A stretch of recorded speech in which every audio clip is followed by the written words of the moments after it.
Hello, we're here today to show you the various steps of our metal fabrication unit. The first step is developing an idea on paper.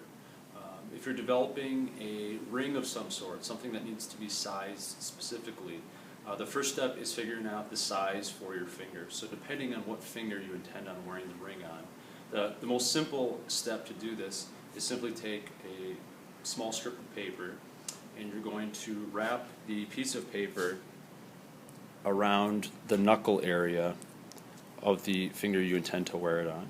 The reason we do it on the knuckle area is because typically the knuckle area is going to be the thickest part of your finger.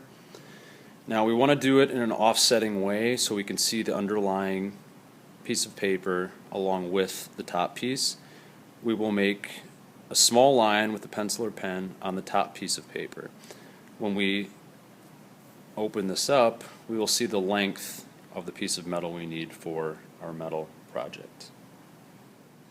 Okay, once we get the length of our metal piece that we need for our ring, the next step is to kind of develop our first idea here, which is going to be simply a plain band with a round piece of metal up on the top, typically kind of where a jewel might be.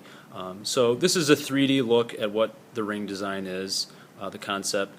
This picture here is kind of an idea of looking at it in an aerial way, which helps us figure out how we're going to cut these pieces out of flat pieces of metal. So we have the bottom piece here with the top rounded piece that we talked about. Now down here we have what we've developed, we call them templates. So these are specifically to size and shape, and being that we have two parts to our ring, we need two templates. So using the piece of paper that we used to measure our finger earlier, we know the length that we need, so that's indicated by these two lines here. From that point we need to indicate, then draw out to size and shape what the shape of the ring band is that we want, but then also how wide we want it to be.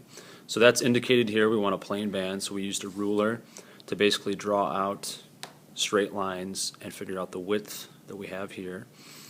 The other template is right here, which is the round piece. So now we're going to cut these two pieces out and we'll use these